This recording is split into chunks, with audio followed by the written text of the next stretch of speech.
ದರ್ಶನ್ ಪ್ರಕರಣದಲ್ಲಿ supreme court ಈಗ 1 ವರ್ಷದವರೆಗೆ ನೀವು ಟ್ರಯಲ್ಗಳನ್ನು ನಡೆಸಿ, ಇಲ್ಲದಿದ್ದಲ್ಲಿ ನಾವು ಜಾಮೀನು ಕೊಡುವಂತಹ ಒಂದು ಚಿಂತನೆಯನ್ನು ಮಾಡಬೇಕಾಗುತ್ತೆ ಅಂತ ಹೇಳಿ ಈಗಾಗಲೇ ಆದೇಶವನ್ನು ನೀಡಿರುವಂಥದ್ದು. ಹಾಗಾದರೆ 1 ವರ್ಷ ದರ್ಶನ್ ಅವರು ಮತ್ತು ಅವರ ಟೀಮ್ ಏನಿದೆ, ಅಂದರೆ ಈಗ ಯಾರು ವಿಚಾರಣಾಧೀನ ಕೈದಿಗಳಂತ ಏನು ಹೇಳಲಾಗುತ್ತೆ, ಅವರು ಜಾಮೀನು ಹಾಕೊಳ್ಳೋದಕ್ಕೆ ಸಾಧ್ಯ ಇಲ್ವಾ ಅನ್ನುವಂತಹ ಪ್ರಶ್ನೆಗಳು ಕೂಡ ಈಗ ಸಹಜವಾಗಿಯೇ ಉದ್ಭವ ಆಗುತ್ತೆ. ಈಗ ನಮ್ಮ ಜೊತೆ ಹಿರಿಯ ವಕೀಲರಾದಂತಹ ಬಾಲನ್ ಅವರು ಕೂಡ ಇದ್ದಾರೆ. ಸರ್, ಈಗ 1 ವರ್ಷದವರೆಗೆ ಅವರು ಜಾಮೀನು ಅರ್ಜಿ ಸಲ್ಲಿಕೆ ಮಾಡಬಹುದಾ, ಅಥವಾ ಅವರ ಇನ್ನುಳಿದಂತಹ ವ್ಯಕ್ತಿಗಳು ಅಂದರೆ ಪವಿತ್ರ ಗೌಡ ಇರಬಹುದು ಮತ್ತು ಇನ್ನಿತರ ವ್ಯಕ್ತಿಗಳಿರಬಹುದು, ಅವರೇನಾದರೂ ಜಾಮೀನು ಸಲ್ಲಿಕೆ ಸಾಧ್ಯ ಇದೆಯಾ ಮುಂದಿನ ಹಂತದಲ್ಲಿ ಅಂತ? ನೋಡಿ, ಒಬ್ರೊಬ್ರಿಗೆ ಒಂದೊಂದು ಥರ ಇರುತ್ತೆ, ಎಲ್ಲರಿಗೂ ಒಂದೇ ರೀತಿ ಇರೋಕ್ಕೆ ಸಾಧ್ಯ ಇಲ್ಲ. ಅದನ್ನೇ ನಾವು ಸ್ಪೆಸಿಫಿಕ್ ಓವರ್ಟ್ ಆ್ಯಕ್ಟ್ ಅಂತೀವಿ. ಬಟ್ ಒಟ್ಟಾರೆ 7 ಜನದ್ದು ಜಾಮೀನು ವಜಾ ಆಗಿದೆ. ಹೈಕೋರ್ಟ್ನವರು ಬೇಲ್ ಕೊಟ್ಟರು, ಸುಪ್ರೀಂ ಕೋರ್ಟ್ನವರು ಬೇಲ್ ಕ್ಯಾನ್ಸಲ್ ಮಾಡಿದರು. Speedy disposal as early as possible ಅಂದು ಹೇಳಿ ಇಷ್ಟು ದಿವಸದಲ್ಲಿ ಇಷ್ಟು ತಿಂಗಳಲ್ಲಿ ಕ್ಲೋಸ್ ಮಾಡಬೇಕಂದು ಮೊದಲು ಆದೇಶ ಇಲ್ಲ. ಈಗ ದರ್ಶನ್ರವರು ಸರ್ವೋಚ್ಚ ನ್ಯಾಯಾಲಯದಲ್ಲಿ ಪೆಟಿಷನ್ ಹಾಕಿದ್ದಾರೆ, ನನಗೆ ಸವಲತ್ತಿಲ್ಲ, ಡಿಲೇ ಆಗ್ತಾಯಿದೆ, ಸಾಕ್ಷಿಗಳನ್ನ ಎಲ್ಲರನ್ನೂ ಕರೆದು ವಿಚಾರಣೆ ಮಾಡ್ತಾ ಇಲ್ಲ, ಡಿಲೇ ಎಂದು ಹಾಕಿದ್ದಾರೆ. ಇವತ್ತು ಒಂದು ಆದೇಶ ಆಗಿದೆ, ಅಂದರೆ ಬೇಲ್ ಕೊಟ್ಟಿಲ್ಲ. ಬಟ್ ಒಂದು ಅನುಕೂಲ ಏನಾಗಿದೆ ಅಂದರೆ 1 ವರ್ಷದಲ್ಲಿ ಪ್ರಮುಖ ಸಾಕ್ಷಿಗಳು ಅಂದರೆ ಸ್ಟಾರ್ ವಿಟ್ನೆಸಸ್ 60 ಜನರನ್ನು ನೀವು ಎಕ್ಸಾಮಿನ್ ಮಾಡಲೇಬೇಕು. ಹಂಗೆ ಆಗಿಲ್ಲ ಅಂದರೆ ನೀವು ಬೇಲ್ ಪೆಟಿಷನ್ ಹಾಕ್ಬೋದು ಅಂದು ಒಂದು ಲಿಬರ್ಟಿ ಕೊಟ್ಟಿದ್ದಾರೆ, ಅದು ಅನುಕೂಲ.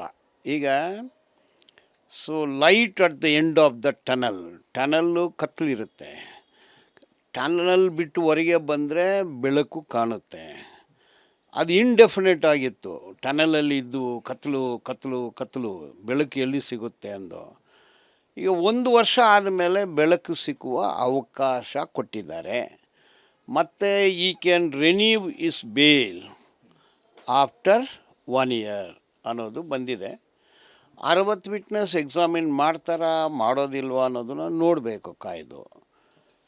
1 ವರ್ಷ ಆದಮೇಲೆ ಮತ್ತೆ ಬೇಲ್ ಪೆಟಿಷನ್ ಹಾಕ್ತಾರೆ. ಈಗ ಬೇರೆಯವರಿದ್ದಾರೆ 6 ಜನ, ಅವರಿಗೆ ಇದು ಆದೇಶ ಇಲ್ಲ, ಇದರ ಪರಿಣಾಮ ಅವ್ರ ಮೇಲೇನೂ ಬೀಳ್ಬೋದು. ಬಟ್ ಅವರು ಪ್ರತ್ಯೇಕವಾಗಿ ಪೆಟಿಷನ್ಗಳು ಹಾಕ್ಕೋಬೋದು. ಸರ್, ನಿಮ್ಮ ಅನುಭವದ ಪ್ರಕಾರ 1 ವರ್ಷದಲ್ಲಿ 60 ಜನ ಸಾಕ್ಷಿಗಳನ್ನು ಟ್ರಯಲ್ ಮಾಡಬಹುದಾ? ಯಾಕಂದರೆ 7 ತಿಂಗಳಿನಿಂದ ಒಂದು 10 ಜನರನ್ನ ಈಗ ಟ್ರಯಲ್ ಮಾಡಿದ್ದಾರೆ. ಅಂದರೆ ಒಬ್ಬ ವ್ಯಕ್ತಿನ 17 ಜನ ಪರ ವಕೀಲರೇನಿದ್ದಾರೆ ಅವರು ಕ್ರಾಸ್ ಎಕ್ಸಾಮಿನೇಷನ್ ಮಾಡಬೇಕಾಗುತ್ತೆ. ಈಗ 1 ವರ್ಷದಲ್ಲಿ 60 ಜನ ಸಾಧ್ಯನಾ ಸರ್? ಸಾಧ್ಯನೇ, ಪ್ರತ್ಯೇಕವಾದ ಕೋರ್ಟ್ ಇದ್ದರೆ ಸಾಧ್ಯ. ಈಗ ಕೋರ್ಟ್ ಆಲ್ ನಂಬರ್ 57 ಕೇಸು, ಈಗ ಕೋರ್ಟ್ ಆಲ್ ನಂಬರು 64ಅಲ್ಲಿ ಇದೆ, ಆ ಕೋರ್ಟು ವೇಕೆಂಟ್ ಇದೆ. ಈ ಕೋರ್ಟದು ಸಿವಿಲ್ ವರ್ಕ್ ಇದೆ, ಈ ಕೋರ್ಟದು ಕ್ರಿಮಿನಲ್ ವರ್ಕ್ ಇರುತ್ತೆ. ಇದು ಇನ್ಚಾರ್ಜ್ ಕೋರ್ಟ್ ವರ್ಕು ಮಾಡ್ತಾಯಿದ್ದಾರೆ. ಯಾಕಂದರೆ ಅಷ್ಟೊಂದು ಟೈಮ್ ಇರೋದು ಬೆಳಗ್ಗೆ 11ರಿಂದ 2, 3ರಿಂದ 5, ಒಂದು ದಿವಸಕ್ಕೆ 5 hours. ಕಾಲಿಂಗ್ ಕೇಸಸ್ ಮುಗಿಯೋಕ್ಕೆ 12 ಗಂಟೆ ಆಗುತ್ತೆ. ವಿಟ್ನೆಸ್ ಲೇಟ್ ಆದರೆ 12:30, 1 ಗಂಟೆಗೆ ಶುರು ಆಗುತ್ತೆ. 1 ಗಂಟೆಗೆ ಶುರು ಆದರೆ 1 ಗಂಟೆನೇ ಟೈಮ್ ಸಿಗುತ್ತೆ. ಮಧ್ಯಾಹ್ನ 3 ಗಂಟೆ ಬೇರೆ ಕೇಸಸ್ಸು, ಬೇರೆ ಆರ್ಗ್ಯುಮೆಂಟ್ಸು. ಮಧ್ಯಾಹ್ನ 1 hour. ಪರ್ ಡೇ ಎಷ್ಟು ಸಿಗುತ್ತೆ? 2 hours ಮಾತ್ರ ಸಿಗುತ್ತೆ.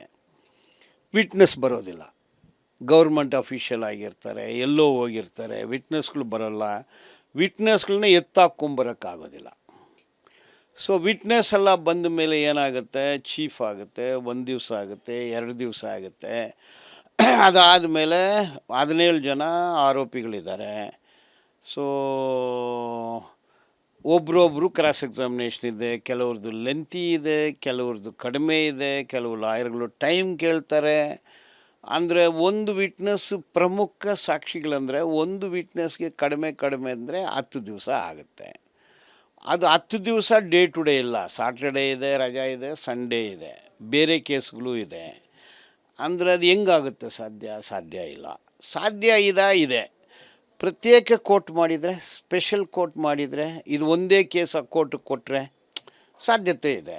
ಅದು ಸರ್ಕಾರ ಮಾಡಬೇಕು, ಹೈಕೋರ್ಟ್ ಆದೇಶ ಮಾಡಬೇಕು, ಮಾಡ್ತಾರೆ. ಇದು ಹಿರಿಯ ವಕೀಲರಾದಂತಹ ಬಾಲನ್ ಅವರ ಹೇಳಿಕೆ ಆಗಿರುವಂಥದ್ದು. ಇಲ್ಲಿ 60 ಸಾಕ್ಷಿಗಳೇನಿದೆ ಅದು ವಿಚಾರಣೆ ಆಗಲೂಬಹುದು, ಆಗದೇ ಇರಬಹುದು. ಅದೆರಡಕ್ಕೂ ಕೂಡ ಅವರೊಂದು ಕ್ಲಾರಿಫಿಕೇಶನ್ ಕೂಡ ಕೊಟ್ಟಿರುವಂಥದ್ದು, ಅಂದರೆ ಕೆಲವೊಂದು ವಿಚಾರಗಳಲ್ಲಿ. ಈಗ ಸದ್ಯ ಮುಂದೆ ಏನಾಗುತ್ತೆ ಅನ್ನುವಂಥದ್ದು ಮುಂದಿನ ಹಂತದಲ್ಲಿ ಕಾದು ನೋಡಬೇಕಾಗಿದೆ. ಕ್ಯಾಮ್ರಾಮ್ಯಾನ್ ಧನುಷ್ ಜೊತೆ ಅಭಿಷೇಕ್ ಜೈಶಂಕರ್, ರಿಪಬ್ಲಿಕ್ ಕನ್ನಡ.